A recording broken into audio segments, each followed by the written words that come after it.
สบายดีบรรดาท่านที่เคารพนับถือและหักแพงทั้งหลาย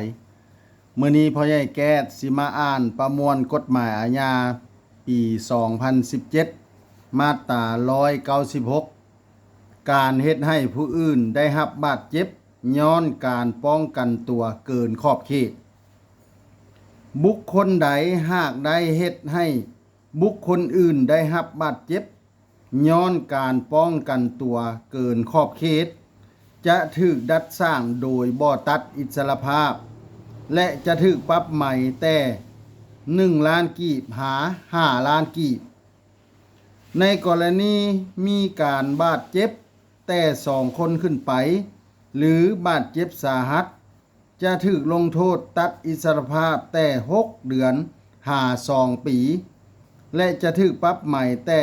5 ล้านกีบหา15 ล้านกีบในกรณีการกระทำผิดหากพาให้เสียองค์พิการหรือเสียชีวิตจะถูกลงโทษตัดอิสรภาพแต่2 ปีหา5 ปีและจะถูกปรับใหม่แต่7 ล้านกีบหา30 ล้านกีบ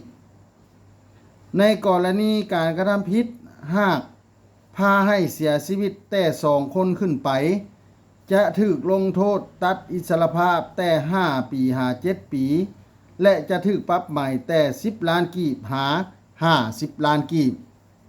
ถ้าถึกใจให้กดไลค์กดแชร์กดติดตามพ่อใหญ่แก๊สเด้อถ้าอยากให้พ่อใหญ่แก๊สอ่านกฎหมายหยังมาตราใดให้คอมเมนต์มาเด้อขอขอบใจ